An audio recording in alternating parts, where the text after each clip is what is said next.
Marc Lévy, succès international, romancier français, est avec nous. Et puis, nous avons également l'honneur d'avoir Rachid Alaoui, journaliste animateur, qui modérera donc ce café littéraire virtuel. Voilà, donc je vous laisse la parole.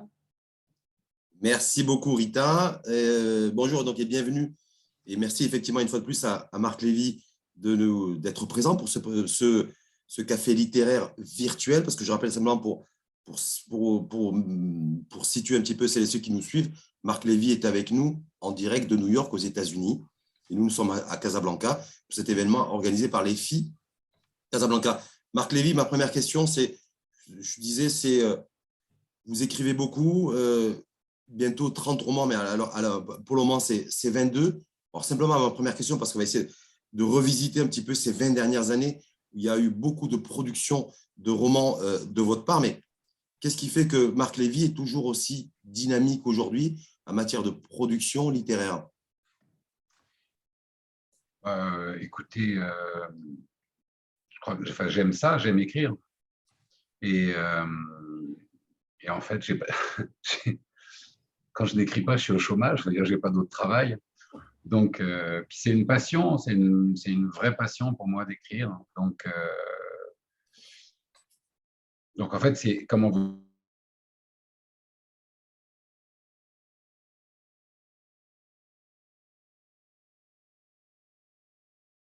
le moment de me remettre au roman suivant.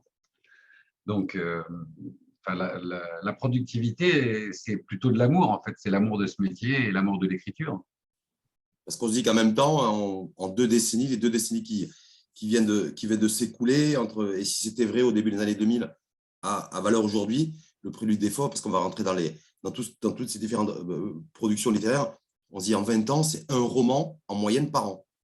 Pour vous, Marc Lévy. Oui, alors je sais que c'est drôle parce que quand on dit ça, la réaction est souvent de dire c'est beaucoup. Mais les journalistes écrivent un article tous les jours et la plupart des gens vont à leur travail tous les jours. Donc, c'est pas si énorme que ça. Vous voyez, c'est beaucoup de travail. C'est un travail qui occupe toute l'année. Mais je me verrais pas, pour l'instant, je me verrais pas m'arrêter d'écrire. Et en même temps, est-ce qu'on peut se imaginer aussi qu'avec le temps, hein, est-ce que Marc Lévy a changé? Alors, faut absolument appelez-moi Marc parce que ça me fait très bizarre que vous parliez de moi à la 3e personne. Est-ce que j'ai changé? Alors, l'enfant qui était en moi et qui m'a conduit à écrire, lui, n'a pas changé. Après, j'ai changé physiquement parce que j'ai vieilli de 20 ans, hein, nécessairement. Je ne crois pas que j'ai changé dans ma tête par rapport à mes rêves, mes idéaux et peut-être, comment vous dire, une certaine façon d'être décalé du quotidien. Mais ça, je ne crois pas que j'ai changé. Mais bon, évidemment, avec le temps, le métier entre.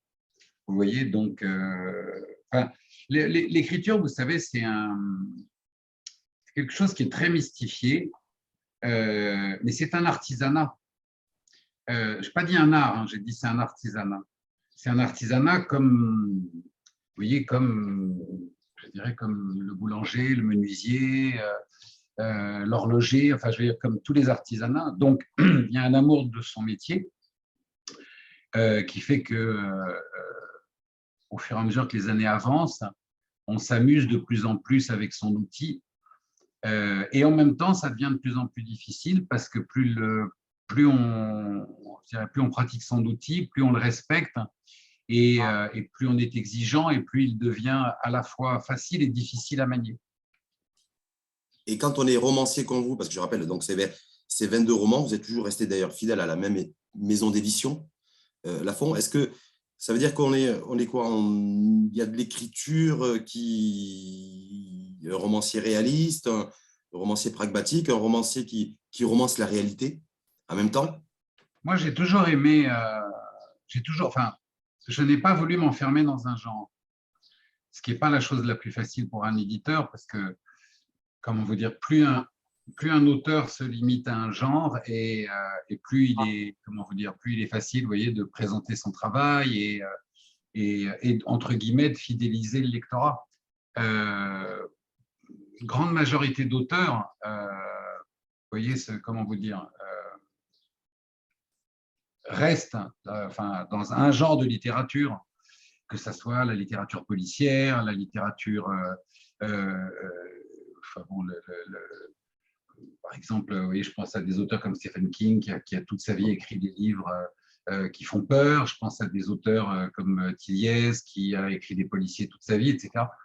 Et moi, j'étais trop dissipé pour ça. J'arrivais pas à… Vous voyez, enfin, comment vous dire, d'abord, j'avais trop peur de me répéter, et puis j'aimais trop l'exploration et la liberté que m'accordait ce métier, et que m'accorde ce métier pour me cantonner à un genre.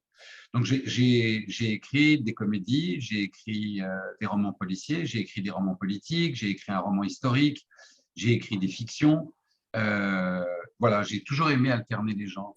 Ce qui est une façon, à chaque roman, de recommencer à zéro, vous voyez. Mais en tout cas, dans tout ce que vous avez produit, Marc, est-ce que c'est toujours la réalité telle qu'elle est, ou telle que vous la voyez, ou telle qu'elle est de manière aussi décalée? Parce qu'on voit effectivement l'évolution. Vous avez dit, je ne veux pas être, moi, un auteur, un romancier qui reste, qu'on étiquette et qu'on range dans un compartiment. Donc, effectivement, on voit une variété aussi d'approches de votre part dans les différents romans. Est-ce que du coup, voilà, qu'est-ce qui fait qu'il y a cette variété et sur laquelle, un petit peu, j'allais dire, vous surfez d'un point de vue littéraire? Mais c'est le plaisir, en fait. C'est le plaisir et la passion. C'est la passion de découvrir des nouveaux univers. Il y a dans l'écriture la possibilité de se transposer dans une vie qui n'est pas la vôtre, dans des vies qui ne sont pas les vôtres. Donc, par exemple, vous voyez, j'aurais pas voulu, je pense à Agatha Christie, vous voyez, j'aurais pas voulu vivre pendant 20 ans vous voyez, dans le costume d'Hercule Poirot, ou pendant 20 ans dans le costume de Maigret, et donc ce qui m'a à chaque fois motivé, c'était l'idée d'aller vers des horizons différents, de découvrir des univers différents, en même temps de s'exercer à des façons de travailler différentes, vous voyez, parce que la structure narrative d'une comédie n'est pas du tout la même que celle d'un thriller, et encore moins et diffère d'un roman historique ou d'un roman d'anticipation. Donc, ce qui m'a poussé à alterner les genres, c'est pas la peur d'être étiqueté, parce que c'est pas le regard qu'on peut porter. C'est plus l'appétit de découverte, le bonheur de faire des recherches et puis de découvrir des univers qui sont différents du mien. On se dit qu'entre votre premier roman, et si c'était vrai, celui qui vous a révélé, si je puis dire, hein, et celui et le plus récent, le prélude des Fauves, on a l'impression qu'en fait, on passe dans un marquia, voilà, où la panoplie, comme une espèce d'élastique, en fait, hyper tendu, où on peut avoir l'impression que ce n'est pas du tout le même romancier. Oui, enfin, après, comment vous dire, les genres littéraires ne sont pas infinis. Donc, il y a quand même des familles. Donc, par exemple, quand j'ai écrit les 2 romans qui étaient Si c'était à refaire et Un sentiment plus fort que la peur, qui sont des thrillers politiques, reposant sur des faits réels et sur des personnages réels, je suis dans la même veine que celle des 2 derniers romans et du 3e qui va paraître à la mi-mai. Quand j'ai écrit, par exemple, Et si c'était vrai, et dans la même, on va dire, dans la même veine que Toutes ces choses qu'on ne s'est pas dites, Ghost in Love, quelque part Mes amis, mes amours, etc., etc. Et puis, j'ai eu une période, entre guillemets, roman américain, avec Une autre idée du bonheur, par exemple. Donc voilà, il y a quand même, enfin, dans chacun de ces genres, il y a 2, 3, 4 romans qui se sont inscrits à chaque fois. Et C'est arrivé la nuit et le plus récent, le prélude des Fauves, est-ce que ça ressemble beaucoup plus aux Marc d'aujourd'hui?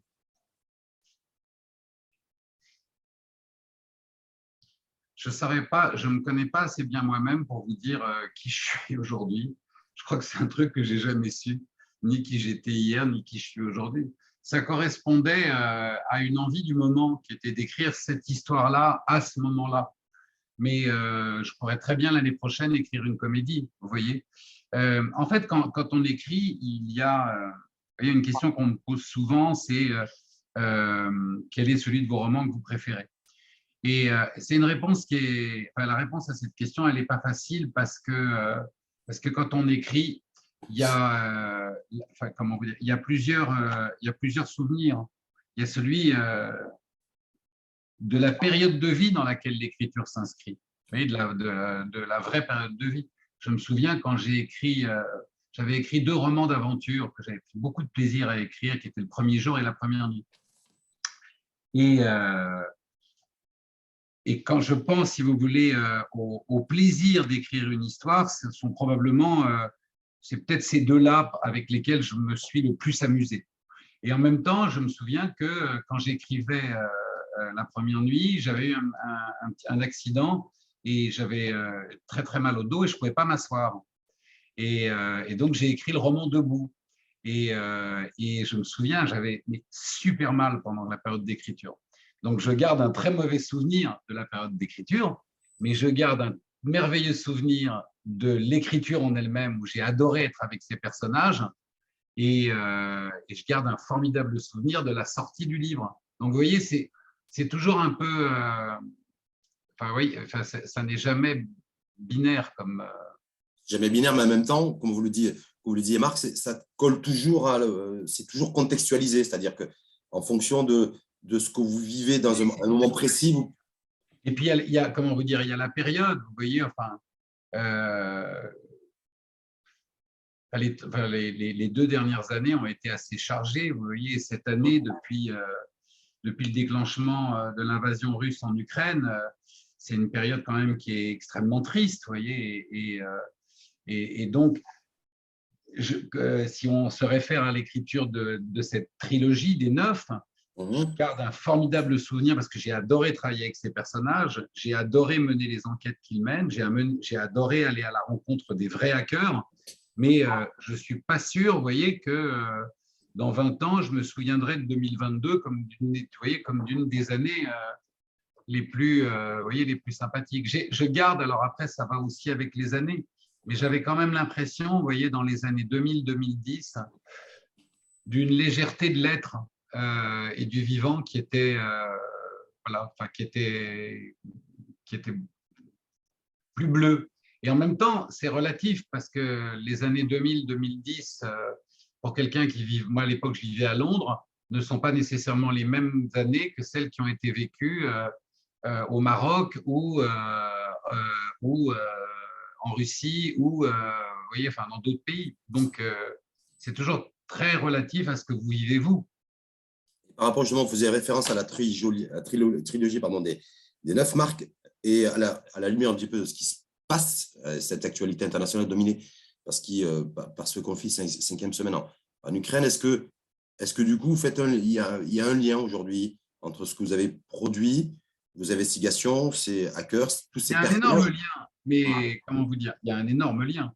Puisque, en fait, de façon assez désolante, tout ce que je raconte dans C'est arrivé la nuit et Le crépuscule des fauves annonce ce qui vient de se passer en Ukraine. Mais quand je l'ai écrit, j'espérais de tout mon être de m'être trompé sur la conclusion de mon travail de recherche. Et j'aurais 1000 fois mieux aimé que ça reste complètement du domaine de la fiction. Donc là, du coup, on passe un petit peu de la fiction à la réalité. Oui, enfin, c'est-à-dire, vous savez, il y a une très jolie phrase qui n'est pas de moi et qui définit assez bien le rapport qu'on entretient à la fiction et qui dit il y a 3 versions à une histoire, la vôtre, la mienne et la vraie. Et le roman, il se situe à l'intersection de ces 3 choses qui sont vraies, c'est-à-dire que pour une même histoire, il y a toujours 3 versions à une histoire. Non, bien, ce qui est intéressant dans le prélude des fauves, je crois savoir que ça se déroule à Kiev, en fait. personnages que vous avez inventés, mais en même temps que vous dites qu'ils sont à la fois fictifs et à la fois réels, ces personnages. Oui, Ils se retrouvent dans un manoir à Kiev. absolument. Donc là, je me dis, est-ce que le hasard ou coïncidence, ou je sais pas, est-ce que, voilà, c'est… Non, non, ça n'est pas hasard. En fait, c'est pas le. Enfin, quand vous menez des recherches, quand vous faites un travail d'investigation, enfin, je vais vous prendre un parallèle. Ce qui mène aujourd'hui des investigations sur le réchauffement climatique et ceux qui écrivent aujourd'hui des romans tels que les choses se produiront dans 5 ou 10 ans, en fait, ils font pas, c'est pas un travail, enfin, ça n'est pas un travail de fiction, c'est un travail d'anticipation de ce qui va très certainement se passer, et de ce qui devient inéluctable.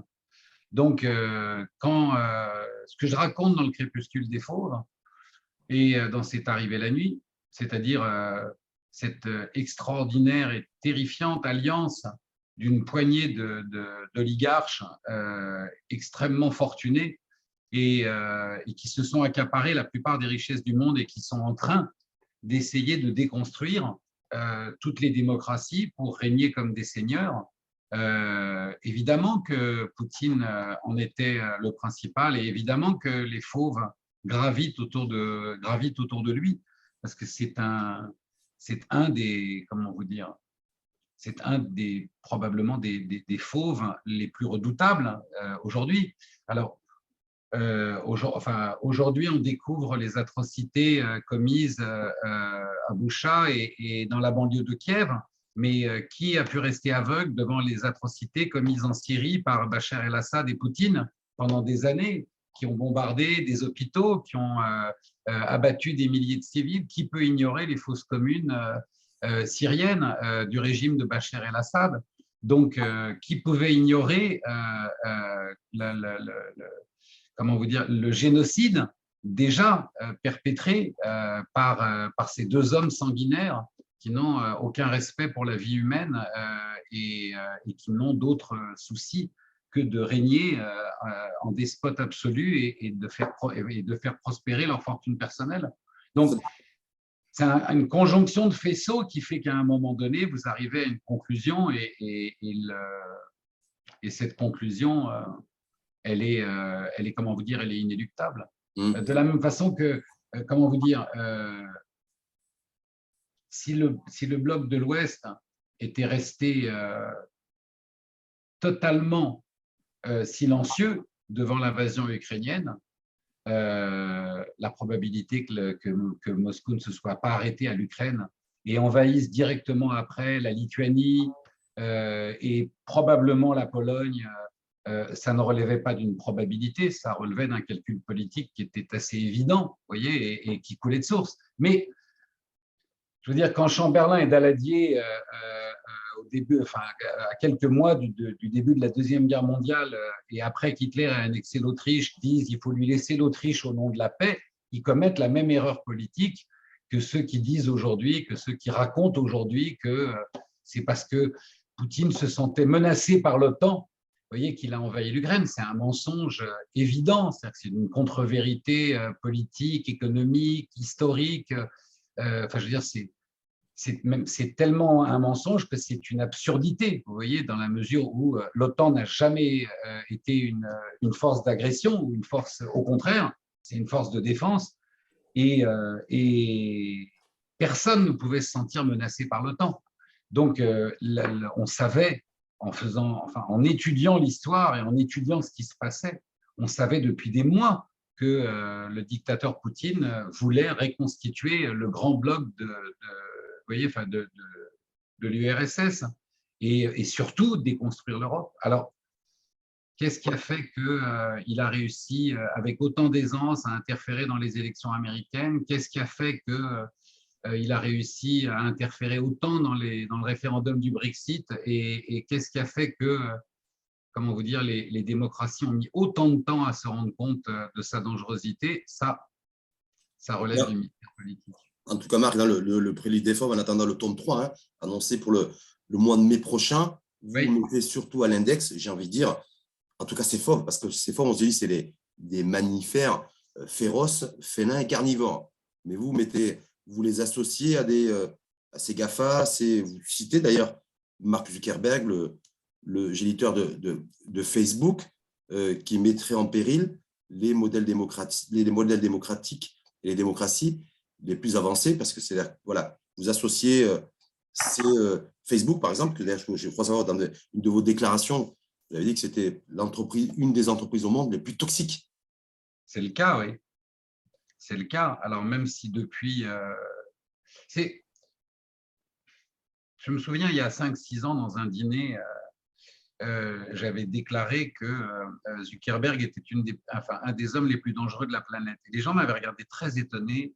Et d'ailleurs, il y avait à table quelqu'un qui le connaissait, qui disait « Non, mais c'est un type très gentil. » Et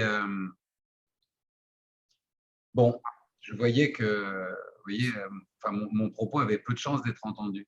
Alors, je ne disais pas ça uniquement pour faire un effet de manche. Je disais ça parce que ça faisait déjà plusieurs années que j'enquêtais sur Facebook et que, comme un certain nombre de journalistes, d'ailleurs, qui avaient enquêté sur les agissements de Facebook, je savais que Facebook collectait à notre insu quantité de données. Je savais que ces données étaient ensuite agrégées. La grande erreur qu'on commet par méconnaissance, c'est de ne pas avoir compris que les données qui sont collectées sur nous sont agrégées, c'est-à-dire qu'elles sont assemblées par des entreprises qui génèrent des milliards de dollars de chiffre d'affaires en faisant ça. C'est-à-dire qu'à chaque fois qu'on accepte un petit cookie, vous savez, ce nom assez incroyable, parce qu'on a réussi quand même à transformer un logiciel qui est un espion et lui donner un nom extrêmement anodin, le cookie. Vous voyez, à chaque fois que vous allez sur Internet, on vous dit « Est-ce que vous acceptez les cookies ?» Comme si on vous disait « Est-ce que vous voulez bien prendre un petit biscuit ?» Bon, en fait, la vraie phrase qui devrait être écrite, c'est « Acceptez-vous que nous installions sur votre ordinateur un logiciel espion qui va collecter des données très personnelles sur vous. » Bon. Et alors, pourquoi est-ce qu'on le fait comme ça de façon un peu anodine? Parce qu'on a toujours l'impression que finalement, ces données qui sont collectées sont justement anonymes. Vous voyez, on se dit « Oh non, mais c'est un petit bout par-ci, un petit bout par-là. » Or, derrière ça, il y a une technologie incroyable qui reconstitue ces dizaines de milliers de données sur vous pour fabriquer votre profil. Avec cette incidence qui est que Facebook vous connaît mieux que vos proches. Et quand je dis ça, ce n'est pas un mot en l'air. C'est-à-dire que Facebook vous connaît 10 fois mieux, voire 100 fois mieux que vos proches, et connaît mieux vos enfants dès qu'ils sont reliés à Internet que vous ne les connaissez vous-même. Ils connaissent leur visage, ils connaissent la morphologie de leur évolution, ils connaissent leur goût, ils ont des algorithmes qui permettent de savoir comment. Bon.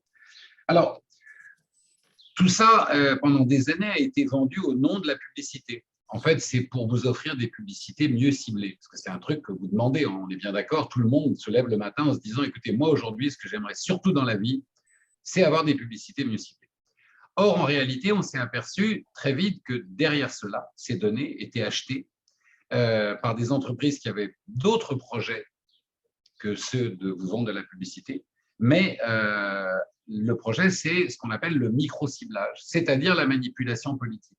Et l'un des gros scandales qui a ébranlé Facebook, c'est ce qu'on appelle le scandale de Cambridge Analytica, qui s'est produit en Angleterre juste avant le Brexit, où Facebook a cédé les données de 50 millions de personnes à une entreprise privée qui était une entreprise de manipulation politique. Et cette entreprise, ensuite, s'est servie de ces données, de ces profils, entre guillemets, pour ce qu'on appelle micro-cibler les gens. Alors, je peux vous raconter en 2 secondes ce que c'est que le micro-ciblage. Le micro-ciblage, c'est qu'à partir du moment où je vous connais très, très bien, je sais exactement comment appuyer sur le bouton et sur quel bouton. Alors, je vous donne un exemple. Parmi les gens qui sont connectés aujourd'hui, il va y avoir des gens qui sont très sensibles à la cause animale. Donc, moi, je vais noter sensible à la cause animale. Et puis, vous avez des gens qui sont très agacés par, on va dire, les problèmes de circulation. Vous voyez, qui en ont marre de passer des heures dans leur voiture. Donc, je vais noter agacé par les problèmes de circulation. Et puis, je vais ainsi de suite comme ça, collecté à peu près, on va dire, une dizaine ou une vingtaine de, vous voyez, de boutons où je sais que si ça appuie si j'appuie sur ce bouton, ça va vous énerver. Et puis ensuite, dans votre fil Facebook, il faut savoir qu'il y a 3 milliards d'individus qui sont connectés à Facebook et qui reçoivent l'information par Facebook. Je vais vous envoyer à vous en particulier de fausses informations, mais très brèves, mais de fausses informations, mais extrêmement brèves, pour ne pas éveiller votre suspicion. Et je vais vous dire par exemple que, dans le cadre d'une élection présidentielle, que le candidat B a décidé de supprimer les lois protégeant les animaux.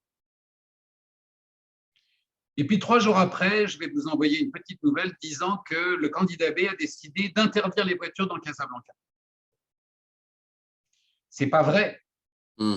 Et ça passe sur votre fil Facebook à toute vitesse. Et comme c'est très vicieux, une fois que c'est passé et que vous l'avez lu, ça s'efface. Vous ne pouvez pas le retrouver. Qu'est-ce qui se passe au bout d'un mois? Au bout d'un mois, quand vous en avez reçu 20 comme ça, eh ben, votre opinion politique commence à changer. Et c'est exactement ce qui s'est passé avec le Brexit. Et dans le travail d'enquête que j'ai fait une découverte qui est incroyable, grâce au travail d'une journaliste anglaise. Après le Brexit, elle a été très étonnée parce qu'il y avait un petit village du nord de l'Angleterre où elle avait grandi et qu'elle connaissait très très bien, qui avait voté à 90% pour le Brexit. Et pour elle, c'était vraiment un mystère. Donc, elle s'est rendue dans le village, et dans cette petite ville. Et quand elle arrive dans cette petite ville, elle a connu cette petite ville, c'était une ville industrielle assez pauvre, et elle trouve une ville qui est complètement métamorphosée, avec une piscine municipale financée par Bruxelles, un stade financé par Bruxelles, un lycée financé par la communauté européenne. Bref, toute la ville s'est métamorphosée grâce au financement de Bruxelles. Et donc, évidemment, elle s'interroge et elle se dit, mais comment ces gens qui ont été entièrement financés par Bruxelles ont été votés contre le Brexit? Donc, elle se dit, mais pourquoi? Quelles sont les raisons? Donc, elle décide d'aller sonner aux portes des gens. Et donc, elle va sonner aux portes des gens et elle demande aux gens, pourquoi vous avez voté pour le Brexit, pour la séparation de l'Angleterre de l'Europe? Et la réponse est unanime. Tous les gens lui répondent, à cause de l'immigration. Il y a trop d'immigrés. Et les frontières sont poreuses, on est envahi par les immigrés, il y a trop d'immigrés. Alors, ça l'interroge, et donc elle se rend à la mairie et elle cherche à obtenir le pourcentage de la population d'immigrés dans cette ville. Il n'y en a aucun. Il n'y en a pas. Il y a 0 immigré dans cette ville. Et donc, elle continue à mener son enquête. Et elle va finir par découvrir que les habitants de cette ville tous les habitants de cette ville connectés à Facebook ont été micro-ciblés et ont été abreuvés pendant des mois de vidéos, de clips, les informant de la criminalité liée à l'immigration, de faux crimes, de faux viols, de faux… Donc, voilà comment Cambridge Analytica a réussi à manipuler les élections du Brexit. Qui est derrière… Alors, je termine là-dessus. Qui est derrière Cambridge Analytica, à votre avis? Je sais que Marc, par rapport à ce scandale, effectivement, à l'époque, ça avait fait scandale, Mark Zuckerberg avait été convoqué pour s'expliquer. Je me souviens de ça. Et puis, je n'ai pas le souvenir valeur aujourd'hui, Marc, qu'il y ait eu des suites à tout ça. Il y a eu des suites. Je rappelle que c'est 55 millions de données. Voilà, il y a eu des suites. Mais ce qui est intéressant, c'est de savoir que derrière cette manipulation, il y a la Russie.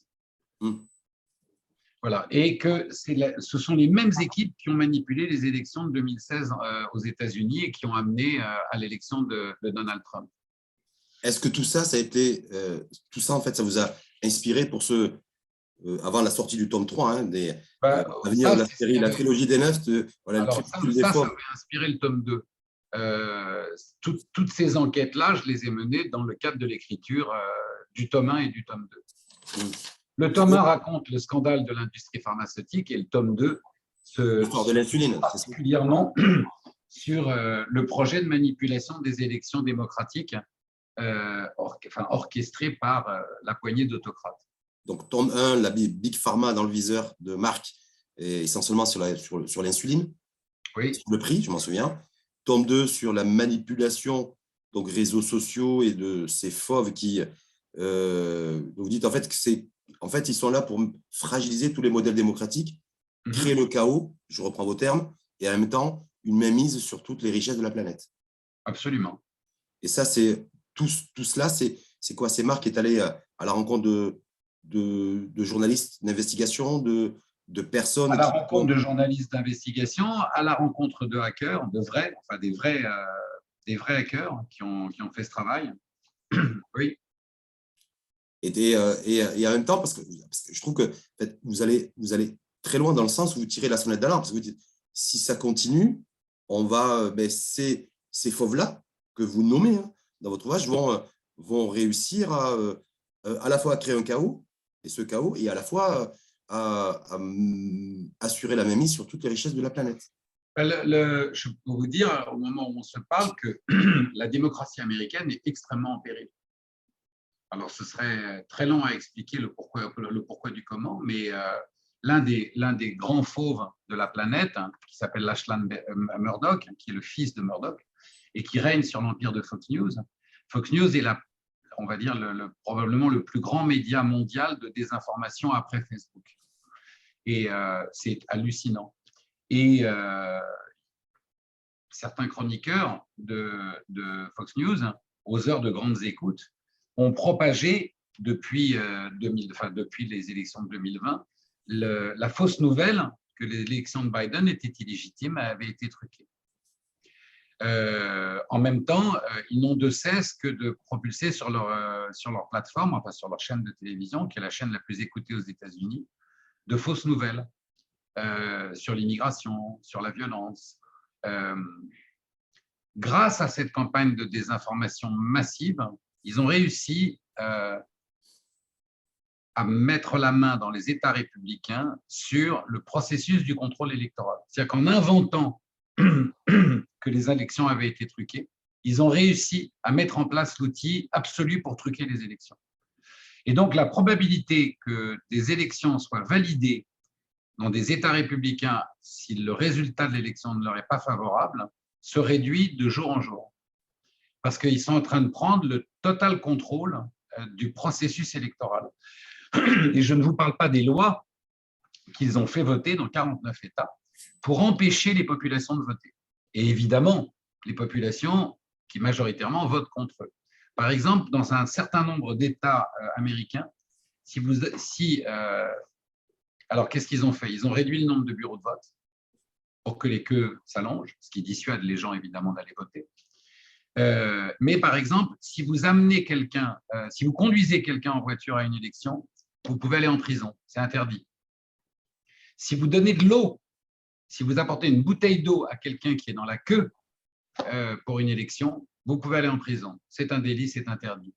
Donc il y a toute une série de lois absolument aberrantes qui ont été votées par ces républicains pour empêcher les populations minoritaires de voter.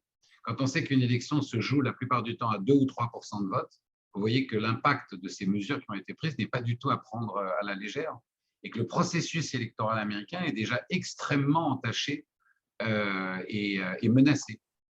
Donc, menacé par ces fauves que vous avez mis en perspective et en relief dans votre… En fait, les républicains, qu'est-ce qu'ils ont fait ici? Ils se sont rendus compte que quand Donald Trump, qui avait perdu les élections, a lancé toute cette polémique pour essayer de faire invalider l'élection de Biden, ils se sont aperçus que s'ils avaient eu les bonnes personnes, enfin, les mauvaises personnes aux bons endroits, ils auraient pu invalider l'élection. Et donc, depuis que Biden est au pouvoir, ils n'ont de cesse que de mettre ces personnes-là, c'est-à-dire de reconstruire les commissions électorales en les faisant occuper uniquement par des gens à eux et en mettant au point un certain nombre de lois qui empêchent les gens d'aller voter. Donc pour vous, Marc Sayurch, parce que je rappelle le crépuscule des fauves, c'est la story, si je puis dire, c'est une course contre la montre par des hackers, vous dites des vrais, vous avez précisé des vrais hackers du groupe 9 qui cherchent à déjouer une conspiration orchestrée par des fauves, c'est bien ça. Mais en même temps, quand vous dites que la première puissance démocratique et modèle démocratique au monde est menacée, j'ai envie de vous dire le prélude qui est la lumière incertaine, hein, c'est la première lumière qui est diffuse. Est-ce qu'on peut encore inverser la tendance, selon vous? Est-ce qu'il y a encore le temps? Alors là, toute la réponse est dans le tome 3. Donc, il faut l'attendre le 17 mai, il faut l'attendre le mois de mai prochain? Comment vous dire, les oligarques ne redoutent qu'une seule chose, c'est que les populations se soulèvent et les destituent. C'est d'ailleurs pour ça que la pression physique sur les populations n'a cessé d'augmenter. C'est pour ça que les polices deviennent de plus en plus violentes, c'est pour ça que les arrestations sont de plus en plus nombreuses, c'est pour ça que les journalistes sont de plus en plus en danger, c'est pour ça que les assassinats de journalistes se perpétuent. Et c'est vraiment pour empêcher ça. Alors, ce qui est nouveau maintenant, c'est qu'il y a une entraide entre les dictateurs, même quand eux-mêmes ne s'entendent pas ensemble. Pourquoi? Parce que les dictateurs ont appris leur leçon. Ils ont appris la leçon de la chute du communisme et des blocs de l'Est. Ils ont appris la leçon des printemps arabes. Ils savent que si une population se soulève et réussit à chasser un tyran dans un pays, la révolution est contagieuse. Parce que d'autres populations se disent, mais si eux ont réussi, pourquoi pas nous? Et donc, c'est extrêmement important d'étouffer le plus rapidement possible une révolution où qu'elle se produise. Excusez-moi une seconde, je suis en conférence. Je ne sais pas. La réalité du live. Oui, la réalité du live, excusez-moi. Donc voilà. Voilà pourquoi aujourd'hui, voilà pourquoi, entre autres, je veux dire, les régimes dictatoriaux s'entraident. Le tome 3, donc on l'a dit, sorti au mois de mai, c'est attendu.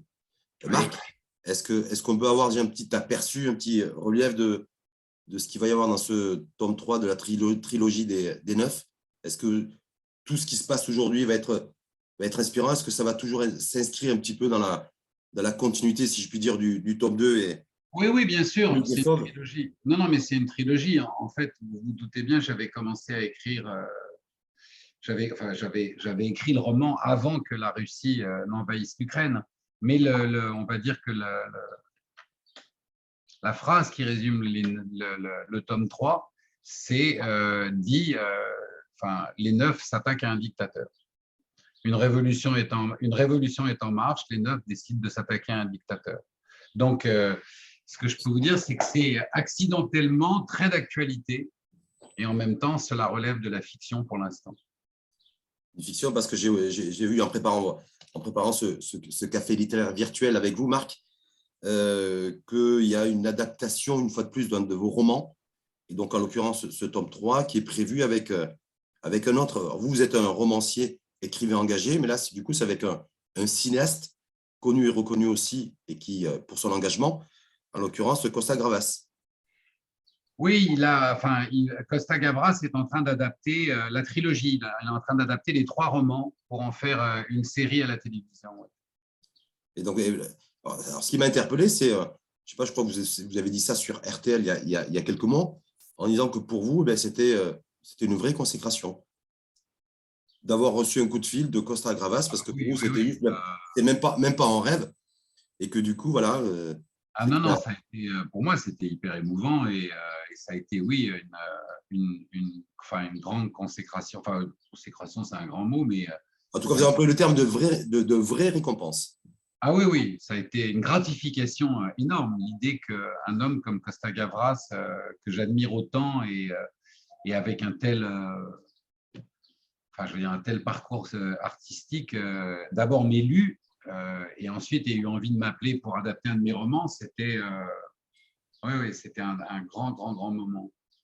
Et là, vous allez être, c'est l'état d'avancement après la sortie du tome 3? Oui. Non, il a déjà reçu le tome 3, il l'a lu. Donc, les 2 premiers tomes, les scénarios il y a déjà, comment vous dire, ça sera probablement une série en 3 saisons de 6 épisodes et la première saison est déjà écrite. Donc, série en 3 épisodes, Non, en 3 saisons. en 3 saisons. Et Oui, ça va être- chacune de 6 épisodes. Et la première saison est déjà écrite. les acteurs ont été… Ah non, non, non, non, ah, pas encore. non, pas encore. Le diffuseur? Non, non, non plus, ça, je peux rien dire. Non, il n'y aura pas de diffusion éventuelle sur Netflix? Ah, je ne peux rien vous dire pour l'instant. Non? Je ne peux rien dire. Est-ce qu'on retrouvera les mêmes personnages un petit peu que dans Ah le oui, top oui, 1 oui, c'est aussi? très, très Voilà, les fidèle. Katharina, les Diego, les les Oui, Matteo, ouais. c'est très fidèle au roman, oui, absolument. Et avec une mise en scène, une histoire donc traquée, pas cette fois-ci pas les faux, mais traquer un dictateur qui Et, sera nommé. oui, oui, enfin, c'est-à-dire que chaque saison correspond au thème qui est traité dans un des 3 tomes. Donc, la saison 1 est l'adaptation de C'est arrivé la nuit, la saison 2 est l'adaptation du Crépuscule des Fauves, et la saison 3 sera l'adaptation du 3e tome qui s'appelle Noah et donc qui sort le 17 mai. Le 17 mai, Mhm. toujours aux éditions Lafon, À fond, toujours. toujours fidèle. Oui, Petite question, je vois qu'il nous reste quelques minutes. Est-ce oui. que vous voulez, est-ce qu'il y a quelqu'un parmi les gens qui nous écoutent qui veulent poser une question? Bah, si c'est le cas, ça serait bien. Est-ce qu'il y a éventuellement des questions Il pour suffit Marc? de débrancher son micro, enfin de connecter son micro et de poser une question si vous voulez. Est-ce qu'il y a des questions éventuelles de la part des participants? Non, je vois que non. Non? Non. Marc Lévy est en direct live de New York avec nous depuis 45 minutes. Pas de questions? Alors, Ils écoutent. Si. Ils écoutent. Oui? il y a un petit Larsen là. Ouais. Donc, ils écoutent, ils sont attentifs à tout ce que dit Marc depuis tout à l'heure, mais pour l'instant, il n'y a Voilà, pas mais nous n'avons pas de questions pour le moment. Très bien. mais en tout cas, il y a un petit message de Sophie de Sinsé à tout le monde. Merci pour cette conférence, déjà. Merci à vous. Merci à vous.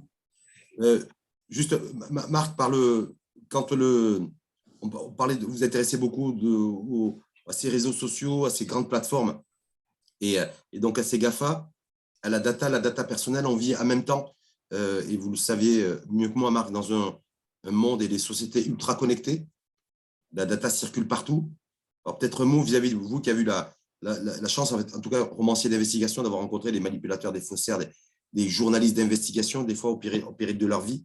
Je sais que vous êtes très attaché aussi à ça. Qu'est-ce qui peut être fait lorsqu'on est un citoyen lambda comme moi pour se dire, voilà, j'ai pas envie que mes informations, mes données personnelles soient manipulées à mauvais escient, et donc d'entretenir peut-être ce que vous avez dit, c'est manipulation d'informations, de conscience, parfois au travers d'enjeux politiques extrêmement importants. Qu'est-ce qui peut être fait à l'échelle de l'individu? Alors, il y a pas mal de choses qu'on peut faire pour se protéger. Évidemment, la première chose, c'est de publier le moins d'informations possible sur sa vie. Instagram est un outil de collecte d'informations personnelles absolument colossal. Et quand je dis d'informations personnelles, c'est, comment vous dire, à chaque fois que quelqu'un fait une photographie de ce qu'il a dans son assiette ou de son lieu de vacances, ou du dernier produit de beauté qu'il a acheté ou du restaurant dans lequel il est allé, ce sont à chaque fois des informations qui sont agrégées. Et hop, ça rentre dans une case. Vous voyez, donc, si je suis Instagram et que je vois qu'à chaque fois que vous postez une photo de votre assiette, il n'y a que des légumes dedans, il ne me faut pas longtemps pour savoir que vous êtes végétarien. Vous voyez, ou voilà, enfin bref. Donc, c'est comme ça que sont profilés vos goûts, vos appétences. Ensuite, les likes. Les likes, ce n'est pas du tout fait pour savoir, vous voyez, enfin, les likes, c'est à quoi ça sert les likes? Sinon, à savoir ce que vous aimez, ce que vous n'aimez pas. Et à chaque fois, c'est de la data qui est collectée sur vous. Donc, évitez de liker, en fait. Ça ne sert à rien. Ensuite, il y a des outils Internet qui garantissent un certain anonymat. Par exemple, quand vous faites des recherches sur Google, toutes vos recherches sont indexées et on sait exactement quels sont vos centres d'intérêt, ce que vous recherchez, pourquoi vous le recherchez. Il y a des moteurs de recherche qui sont confidentiels. Il y a des navigateurs qui sont confidentiels. Par exemple, il y en a un qui s'appelle Brave, B-R-A-V-E, qui est un navigateur confidentiel. Il y a un moteur de recherche très performant qui s'appelle DuckDuckGo, comme un canard, Go, qui est un moteur de recherche qui ne stocke pas les données. vous avez un moteur de recherche européen extraordinaire qui s'appelle Quant, Q-W-A-N-T, qui ne place pas de traceur sur votre ordinateur et qui fait que vous n'êtes pas fliqué.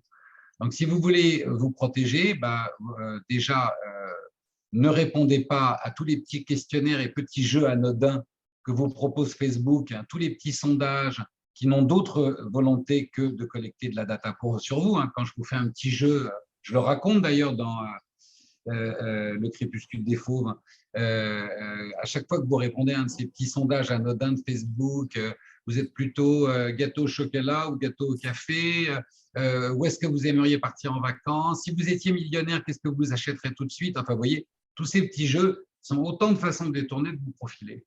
Et puis ensuite, la chose que je vous recommande à tous, c'est ne postez aucune photo de vos enfants. La reconnaissance faciale et le profilage sont absolument redoutables aujourd'hui. Ne postez pas de photos de vos enfants. N'exposez pas vos enfants sur la toile et surtout empêchez-les de s'exposer. Et pour ceux qui ont par exemple des ados, ne les laissez pas mettre leurs propres photos quand ils vont sur des, vous voyez, quand ils vont sur la toile. Voilà, c'est un espace de vie et d'échange sans loi et sans foi. Donc voilà, c'est ce que je peux vous dire. Et ceux qui attendent patiemment la sortie du tome 3 de la trilogie des 9, Marc, et qui ont envie de savoir aussi, est-ce que c'est le livre, en tout cas le roman, vous avez pris, vous le disiez, c'est pas, il y a tous les romans que vous avez, il y en a 22 d'ailleurs au total, vous avez pris chaque fois autant de plaisir, en tout cas du plaisir, parce qu'il y a de la passion de votre part, mais est-ce que celui-ci va être une différenciation à faire avec les autres romans que vous avez écrits? Ah oui, parce que chacun est différent, mais je ne pourrais pas vous dire, je ne peux pas répondre à cette question, ce que je vous disais tout à l'heure. C'est très difficile. C'est comme de choisir parmi ses enfants, vous voyez. Enfin, ils m'ont tous apporté énormément de plaisir, ils m'ont tous donné beaucoup de fil à retordre et je les trouve pour moi tous différents, donc et je les aime différemment tous, mais vous voyez, les placer dans une échelle, je n'y arriverai pas. Mais par rapport à votre prochain roman qui va sortir au mois de mai, est-ce qu'il a quelque chose de particulier, celui-ci? C'est la conclusion de la trilogie. C'est à la fois un ouvrage qui est indépendant, on n'a pas besoin d'avoir lu les 2 précédents pour pouvoir lire Noah, mais c'est en même temps l'aboutissement de près de 4 ans de travail et de recherche. Donc, oui, c'est un roman qui me tient très à cœur et qui est très, et comment vous dire, qui est très rythmé, qui va très vite et où il se passe beaucoup de choses et que je crois qu'il raconte beaucoup de choses. On faisait référence tout à l'heure au lanceur d'alerte, parce qu'il y a une question qui vous est posée d'ailleurs par une participante des lanceurs d'alerte qui, certains d'entre eux en tout cas, ont toujours été en difficulté, en danger, menacés, certains que vous avez côtoyés d'ailleurs de près, je crois savoir. Est-ce qu'en même temps, Marc Lévy, c'est-à-dire vous, avez déjà été menacé? Oui, bien sûr. Oui, bien sûr. De toute façon, oui, bien sûr, oui. Mais ça veut dire quoi? Ça veut dire... Est-ce que Marc Lévy a des bodyguards? Ah non. Non, il y a une différence entre être menacé et être en danger, si vous voyez ce que je veux dire. Ça, ce sont 2 choses différentes. Je ne me suis jamais senti en danger, mais j'ai été menacé, bien sûr. Menacé après un roman en particulier? J'ai été menacé après une campagne où j'avais soutenu Amnesty International. J'ai été menacé après avoir tenu des propos à la télévision sur les partis d'extrême droite. J'ai été menacé après avoir tenu des propos dans une émission sur la tolérance et la différence. Et voilà. Mais c'est comme ça fait partie. À partir du moment où, comment vous dire, à partir du moment où vous avez cette chance extraordinaire d'être libre de vous exprimer, il faut accepter vous voyez, que ça ne plaise pas à tout le monde. Et certaines personnes ne savent pas s'exprimer autrement qu'en vous menaçant ou en vous agressant. Mais je ne me suis jamais senti en danger de mort, vous voyez.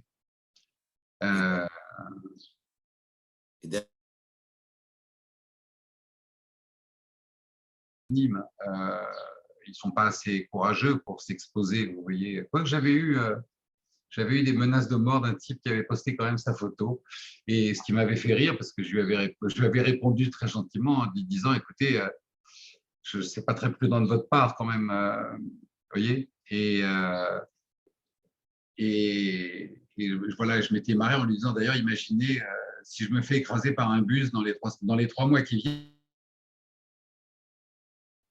Maintenant, c'est vous qui allez, oui, c'est vous qui allez flipper à l'idée qu'il m'arrive quelque chose. Mais enfin bref, je me suis jamais senti, contrairement à un certain nombre des journalistes qui font ce métier et qui, eux, vraiment sont en danger de mort. Moi, je ne me suis jamais senti menacé, oui, en danger de mort, jamais.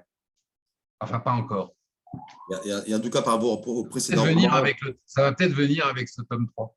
Tome 3, mais en tout cas, lorsqu'il y avait les précédents romans, vous les citiez, mes amis, mes amours 2006, Les enfants de la liberté 2007, Une autre idée du bonheur 2014, Elle et lui 2015, là, il n'y a jamais eu de menace particulière à votre égard, lorsque vous étiez un petit peu sur des romans un petit peu, j'ai envie de dire, beaucoup plus soft. Oui, mais ce qui ne m'empêchait pas dans les émissions, quand je participais à des débats de société, au moment où j'ai fait la campagne d'Amnesty ou des choses comme ça, de toute façon, vous avez toujours… aujourd'hui, dès que vous vous exposez, et c'est d'ailleurs la grande dangerosité que sont Twitter, Facebook, c'est qu'en fait, ce sont des plateformes sur lesquelles les gens peuvent déverser leur haine, leur colère, leur frustration en étant cachés derrière des pseudos. Donc, vous avez des phénomènes de groupe, des meutes qui se créent, qui font partie d'ailleurs de la stratégie, entre guillemets, du micro-ciblage, qui est de fédérer les gens autour de leur haine et de leur détestation.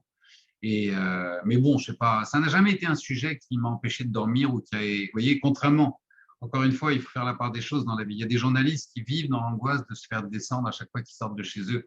Ça n'a jamais été mon cas. Voilà, jamais, jamais, jamais. En tout cas, c'est arrivé la nuit, tome 1, tome 2, le prélude des fauves, tome 3, au mois de mai. Le titre du roman n'est pas encore défini. Si. Oui, absolument. Je vais regarder si j'avais la couverture près de moi pour vous la… Ah ben ouais, ça serait cool. On pourrait avoir une exclusivité grâce à les filles Casablanca pour ce café littéraire virtuel. L'exclu, ouf, Noah, Marc Lévy. Ben voilà, on a l'exclu. Non, je suis désolé, ce n'est pas une exclu. Ça a été publié par mon éditeur il y a quelques jours déjà. En tout cas, pour nous au Maroc, c'est une exclu d'avoir eu la… Voilà. Et le titre. Et Noah, pourquoi Noah? Ça veut dire qu'il y a une signification particulière? C'est le prénom d'un personnage très important du roman. D'accord. Donc, il sera aux côtés de Katharina, de Diego, de Matteo, qu'on retrouvera, c'est ça? Je réponds à Léo. Merci beaucoup, Léo. Merci en tout cas, Marc. Merci à vous et je vous souhaite une très belle soirée à Casablanca. Et j'espère avoir la joie de m'y rendre et de revenir prochainement au Maroc. Vous avez bien de la chance d'être là-bas. Profitez-en bien. Merci beaucoup, Marc Lévy, pour votre temps, pour votre gentillesse, pour votre humilité, pour tous les sujets qu'on a eu le plaisir d'aborder ensemble ce soir. Beaucoup de plaisir à vous écouter. Et puis, les participants aussi ont eu beaucoup de plaisir, beaucoup de messages de leur part. Donc, merci de la part de toute la communauté de l'EFI Casablanca. On espère pouvoir vous rencontrer en vrai à Casablanca. Dès que vous êtes de passage, n'hésitez pas à nous faire signe, on vous recevra avec grand plaisir. Ça sera un plaisir tout à fait partagé. Je vous souhaite une très bonne soirée à tous et merci mille fois. Merci beaucoup, Marc. Merci Rachid, merci pour l'animation, pour la modération. Merci Rachid, merci pour vos questions. Bonne soirée, au revoir. Merci également. Bonne soirée à vous. Au revoir. Au revoir.